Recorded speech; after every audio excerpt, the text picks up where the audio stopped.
Welcome. You're listening to the Malcontent News Russia-Ukraine War podcast, the show that cuts through the fog of war and updates you about the ongoing conflict in Ukraine. With your host, Linnea Hubbard. Don't forget to like, comment, and subscribe on Apple Podcasts, Spotify, and Google Podcasts. I'm Linnea Hubbard, and today is Sunday, February 19th, 2023. It's been 3,280 days since Russia occupied Crimea on February 27, 2014, and 361 days since the large-scale invasion of Ukraine began. Today's podcast looks at what happened, over the past week in the Russia-Ukraine war.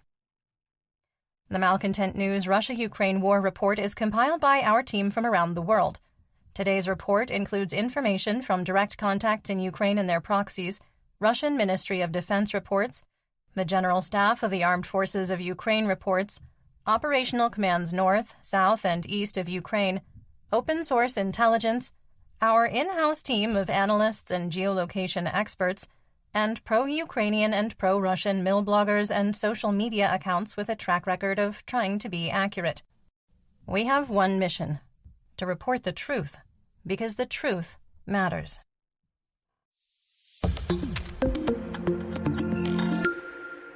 In today's episode, we'll be covering some of the stories we weren't able to share during the week as we focused on regional developments. Let's start with developments theater-wide and outside Ukraine.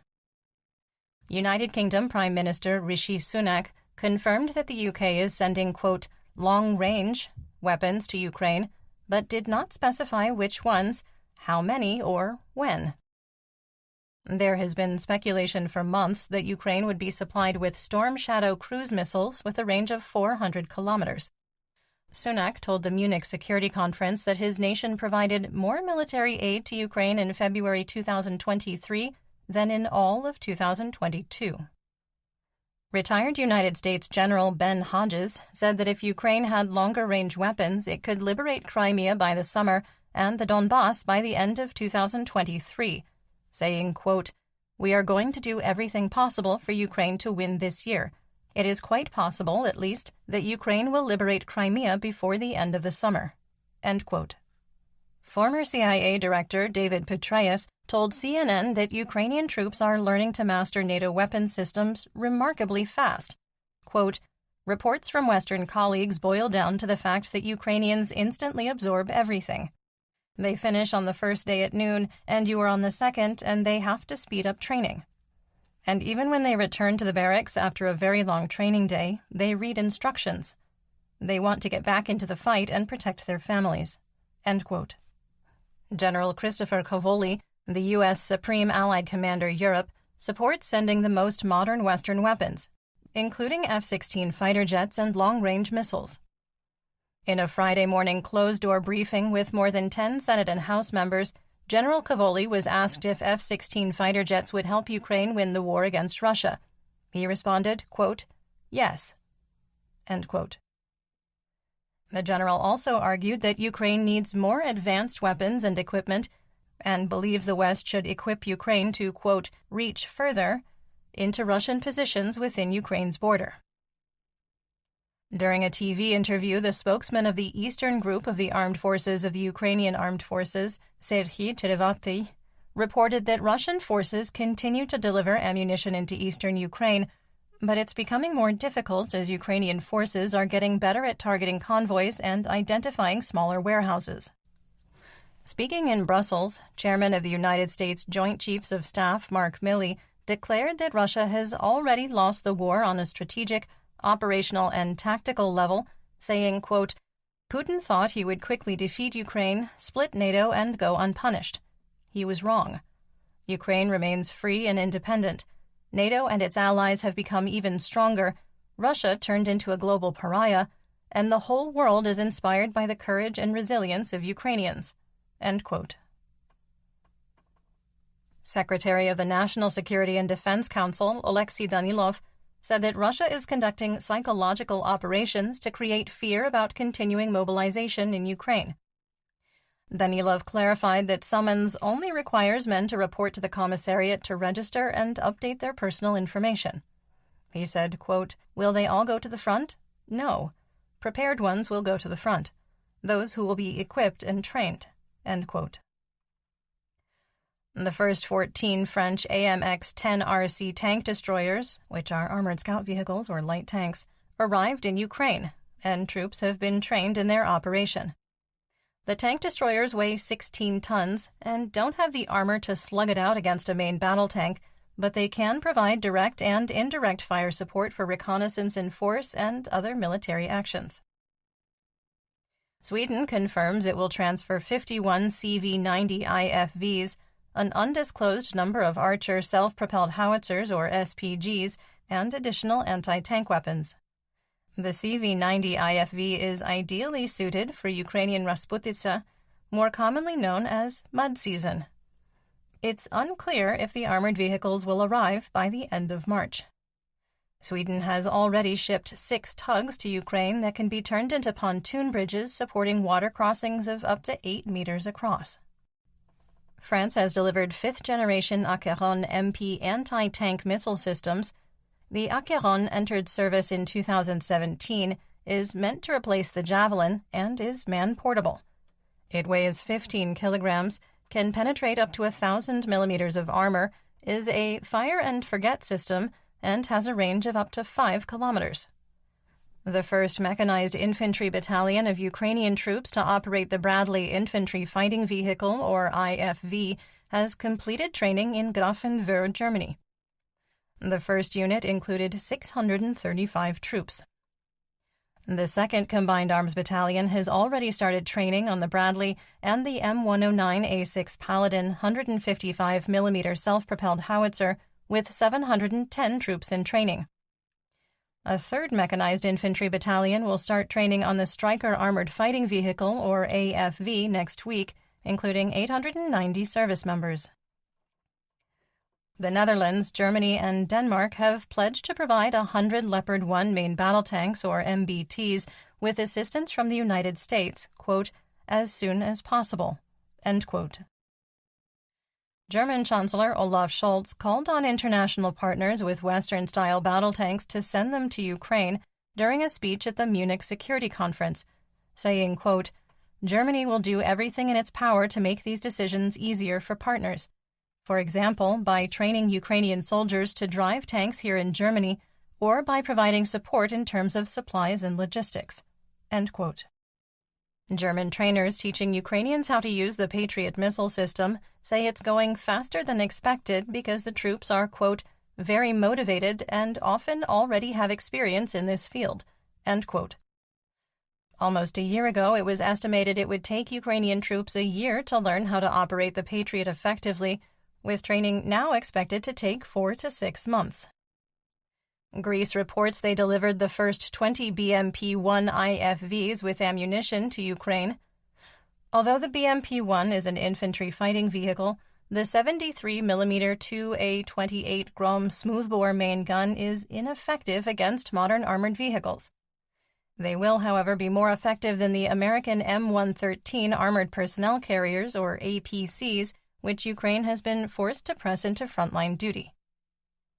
Germany has resolved ammunition supply issues for the Gepard self-propelled short-range anti-aircraft system.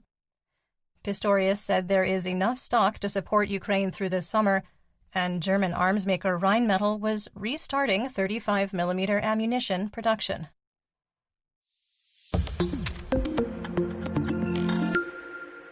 Speaking of supply issues, let's talk about the Russian military and mobilization. Russia is starting to take over Belarus's defense production capabilities. The aerospace industry will start producing Su-25 aircraft with additional support from Russia, and the automotive industry is moving to produce Kamaz truck parts. The illegitimate president of Belarus, Alexander Lukashenko, declared the only condition that would force his nation into war was if troops from any foreign nation crossed the borders with hostile intent. Russian mill blogger Andrei Morozov, or Murs, reported that volunteer units of the LNR and DNR and Russian bars have gone unpaid for months, writing, quote, "People wait half a year for a seal on a piece of paper to prove that they are combatants. Then the circles of hell begin in the military registration and enlistment offices.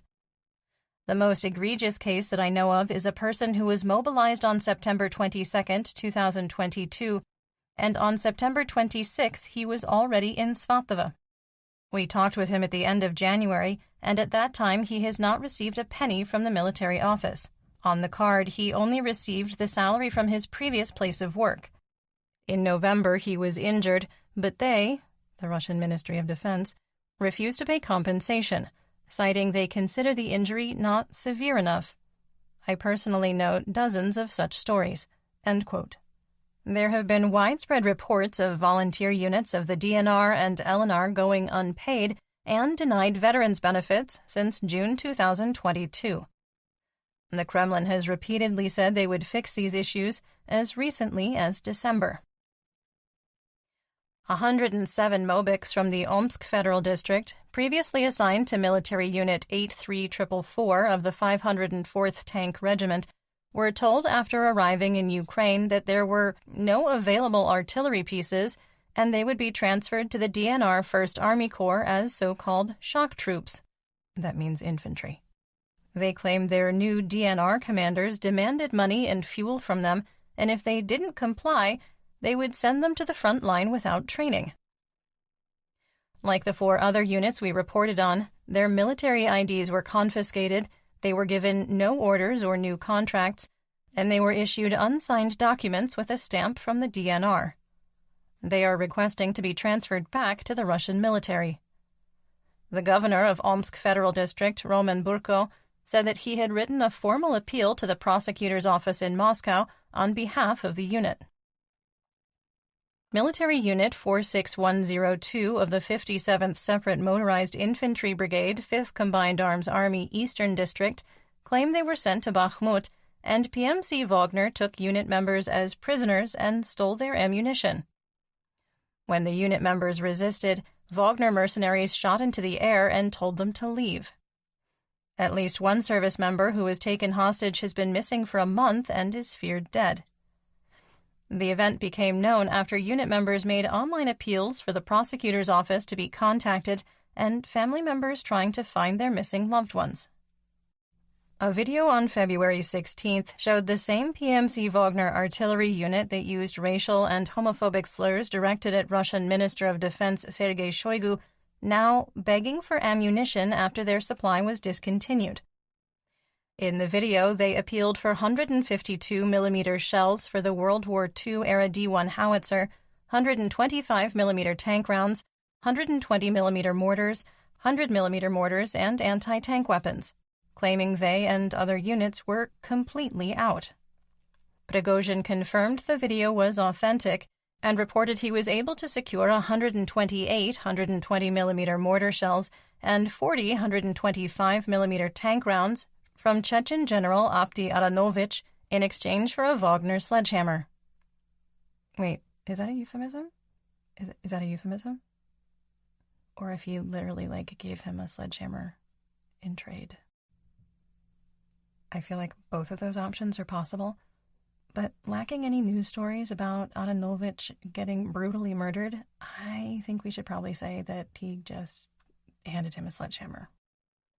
Prigozhin said he was walking the halls of Moscow and would risk arrest if he had to in trying to restore the supply of munitions to his mercenaries. On February 17th, he shared an extremely graphic video showing dozens of dead Wagner mercenaries awaiting processing from mortuary services. The video is not suitable for work, it is not for children, and many will find it disturbing. The video was distributed across all of Wagner's social media channels, with Prigozhin adding, quote, "Every day we lose hundreds of our comrades in arms. There could be half as many of them if the military officials provided us with weapons, ammunition, and everything necessary on time. There are hundreds of our guys here. Send your children and sons-in-law who shoot TikToks for this war." End quote. PMC Wagner isn't the only combatant complaining about ammunition shortages. With widespread complaints from the Luhansk and Donetsk People's Republic, or LNR and DNR respectively, as well as some Russian units. It is undeniable that the Russian Ministry of Defense is crippling PMC Wagner because of the perceived, and as we previously assessed, real threat against the Kremlin leadership. Prigozhin is trying to show that the Kremlin is incompetent and is no longer supporting what many believe is the most effective fighting force in Ukraine. With his power diminishing, his main motivation is to leverage his reputation, which has been bruised due to Wagner's grinding and slow offensive on Bakhmut, which is in its 7th month. Prigozhin seemed to hint during a February 15th press conference that Russian troops are freezing to death in the trenches, saying, quote, "A soldier is not a computer game. He does not have a 2nd, 3rd, 5th, or 10th life. He dies once. He freezes in the cold, and after that, his body needs to be warmed up in order to be placed in a zinc coffin and close the lid. Every soldier must be taken care of. If we stop sycophancy, excessive reverence, and other negative factors in military formations today that affect the course of hostilities, then our effectiveness will increase significantly." End quote. Prigozhin is causing outrage among Russian mill bloggers. Alex Parker, an ultranationalist and murder enthusiast with over 200,000 followers on Telegram, called on Prigozhin to assassinate Shoigu and march on Moscow if necessary, in a racism-laced rant. Ramzan Kadyrov publicly distanced himself from PMC Wagner leader Prigozhin after the mercenary leader fell out of favor with the Kremlin and was cut off from military supplies and recruiting from prisons. Several Russian state media outlets have mentioned Prigozhin and PMC Wagner in their reporting in the last 24 hours. While many are hailing this as the so-called embargo being lifted, the Kremlin guidance was not a full embargo, but guidelines to significantly limit new coverage about the organization and its leaders. White House National Security spokesperson John Kirby said the U.S. estimates in the last year PMC Wagner has lost 30,000 mercenaries killed in action or wounded in action. Kirby said, quote, "They treat their recruits, mostly convicted, like cannon fodder, literally throwing them into a meat grinder." End quote. Press Secretary of the DNR First Army Corps, Eduard Basurin, has been dismissed by the Russian Federation Armed Forces. Basurin's allies say the sudden dismissal was made because he publicly contradicted the Russian MOD. While many complained about Basurin's dismissal, our favorite FSB colonel, convicted war criminal, Kremlin pariah, and failed Mobik Igor Strelkov-Girkin called Basurin a, quote, "chatterbox alcoholic who never participated in battles anywhere in any capacity." End quote. Russian mill blogger Andriy Morozov, or Murs, went from having a meltdown over the execution-style murder of Igor Mangushev to having a meltdown over Kremlin incompetence. Since 2014, Morozov has been a communications specialist with the LNR. He reported that the Russian MOD had bought 6,000 consumer business-grade Chinese Kirisan portable digital radios for Russian troops. However, they neglected to order base stations or repeaters, which would support command and control and extend the range of the radios beyond 3 to 5 kilometers. He had 4 words in all capitals to express his feelings, quote, "stupid, done, unteachable, stunning." End quote. Russian mill bloggers had a field day mocking Kyiv and its ongoing crackdown and purge of corrupt officials as part of the required work to join the European Union. However, in the Ingushetia Federal District, 1,200 Russian law enforcement officers conducted 60 searches in coordinated mass raids that were, quite frankly, executed better than any attack in Ukraine. The arrests and searches included 600 members of the FSB, SOBR, OMON, and Rosgvardia. 11 senior officials and dozens of subordinates were detained, accused of embezzling 2 billion rubles from the Ingushetia pension fund. The GSAFU reported that Iranian instructors are reportedly in Luhansk to train Russian troops in the operation of kamikaze drones. In Russia's Samara Oblast, an explosion rocked the Hapayevsky mechanical plant, which produces explosives and detonators for ammunition. The blast killed 1 and wounded 3 when one of the detonators spontaneously exploded on the production line due to a, quote, "violation of safety regulations." The Russian MOD shuffled its senior military leadership again as the ongoing large-scale offensive appeared to be flailing. Lieutenant General Andriy Mordvichev was promoted to Colonel General and named the new commander of the Central Military District, replacing Colonel General Alexander Lapin. This is the third military commander of the district in the last 5 months. Additionally, Lieutenant General Nikiforov was promoted to Colonel General and named the commander of the Western Military District. Colonel General Sergei Kuzovlev was appointed commander of the Southern Military District, and Lieutenant General Rustam Muradov was promoted to Colonel General and named the commander of the Eastern Military District. Outrage was widespread among Russian mill bloggers when Muradov was promoted just days after he led Russian forces to a crushing defeat at Uhledar, which destroyed the 155th and 40th Naval Infantry Brigades.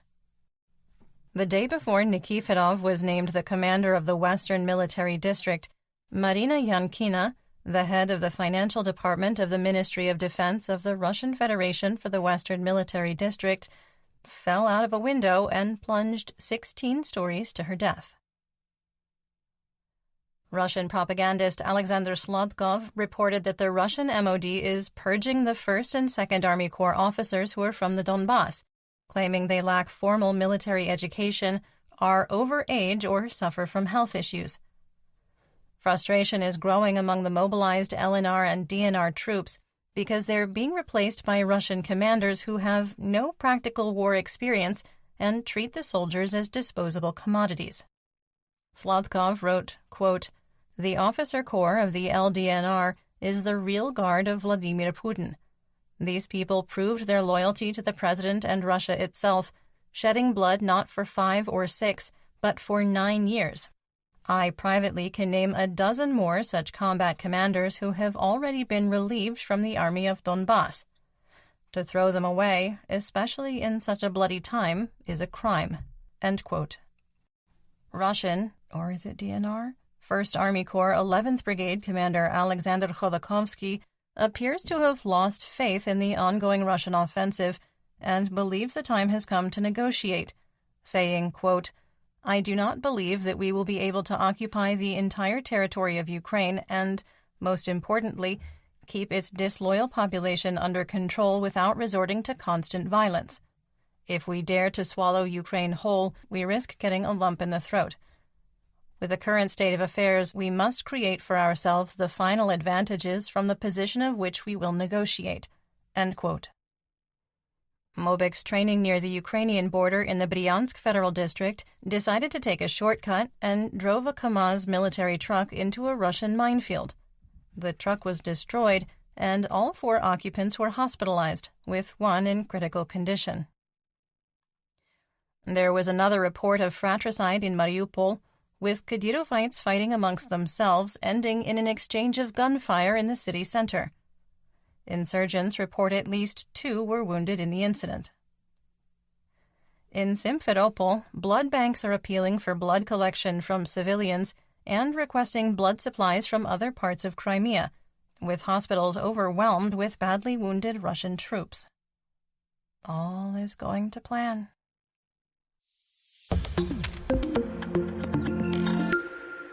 In our War Crimes and Human Rights segment, we discuss events that might be upsetting to hear about.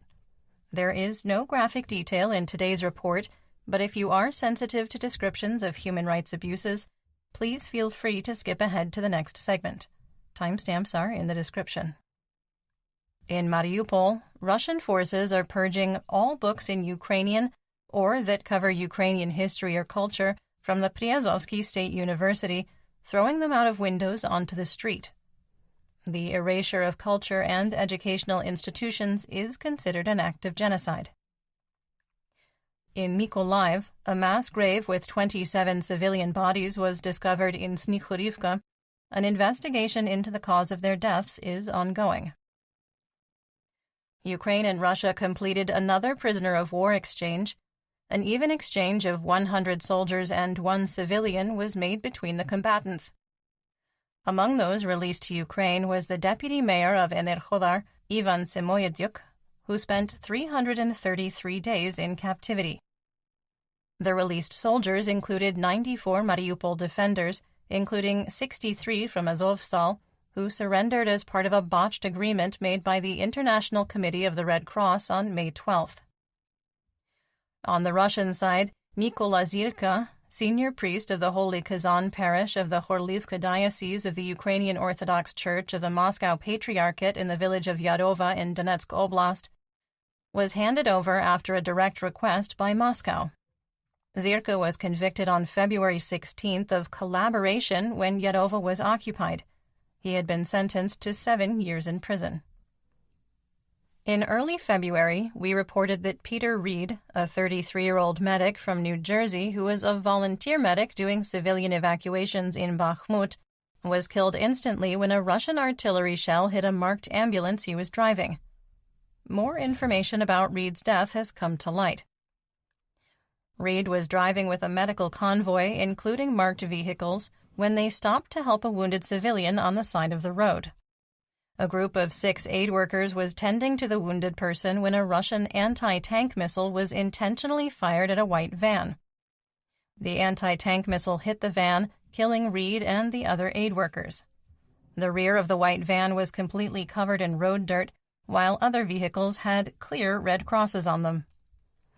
The video and analysis of the moments leading up to the aid worker's death clearly show the ambulance was intentionally targeted.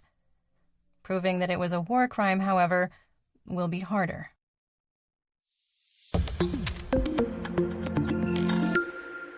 In geopolitical news, after visiting with Ukrainian President Zelensky, Israeli Minister of Foreign Affairs Eli Cohen announced that Israel would support Ukraine's 10-point peace plan. The new commitments indicate that the Netanyahu government is open to a deeper relationship with Ukraine. Cohen is the highest-ranking Israeli official to visit Kyiv. He will oversee the reopening of the Israeli embassy and visit Bucha and Babin Yar during his visit. Earlier this month, Israeli Prime Minister Benjamin Netanyahu hinted that Israel was disrupting Iranian arms manufacturing and shipments, and confirmed that Israel was open to discussions on providing Ukraine with the Iron Dome air defense system. Israel also pledged to provide $200 million to help Ukraine fix and redevelop its medical infrastructure. Russia expelled 4 Austrian diplomats from Moscow in response to 4 diplomats expelled from Vienna earlier in the year. United States Secretary of State Antony Blinken met with Moldovan President Maia Sandu at the Munich Security Conference. In a joint press conference, Blinken said, quote, "We strongly support Moldova in matters of its security, independence, territorial integrity, and very important reform efforts made by the President and the government." End quote. Sandu called 2022, quote, "an incredibly difficult year for Moldova," end quote, and thanked the U.S. for its support in overcoming its challenges, including in energy, economy, and security. Kremlin-backed Russian hackers Killnet claimed they launched a distributed denial of service or DDoS attack on Lufthansa's internet systems, crippling the airline. Company and German officials reported that construction workers severed 4 broadband internet lines, creating a bottleneck in system bandwidth to Lufthansa's online check-in systems. The fault caused 200 flights to be cancelled and numerous delays out of Frankfurt before the cables were repaired. Finnish Defense Minister Mikko Savola told European Pravda that the Nordic nation is ready to join NATO and has met all the requirements, saying, quote, "We will spend 2% of our GDP on defense in the upcoming years. Our defense forces are in good condition. We have compulsory conscription, a prepared reserve. We provide security, so we are ready." End quote. Turkey and Hungary have still not ratified membership. In November, Viktor Orbán of Hungary said membership would be ratified shortly, then in early 2023, and the last update was by early February, which obviously has come and gone. Turkey is delaying ratification to get concessions over desired weapon systems, including F-16 fighter planes. And finally, the Parliament of Slovakia recognized Russia as a state sponsor of terrorism. And that's what we know. Join me again tomorrow for more updates. Until then, stay safe, everyone. You've been listening to the Malcontent News Russia-Ukraine War podcast. To help keep us independent, please consider providing financial support by becoming a patron. Want on-demand news in your hand? Download the Google News app and make Malcontent News one of your favorites to receive breaking news updates. Thank you for listening.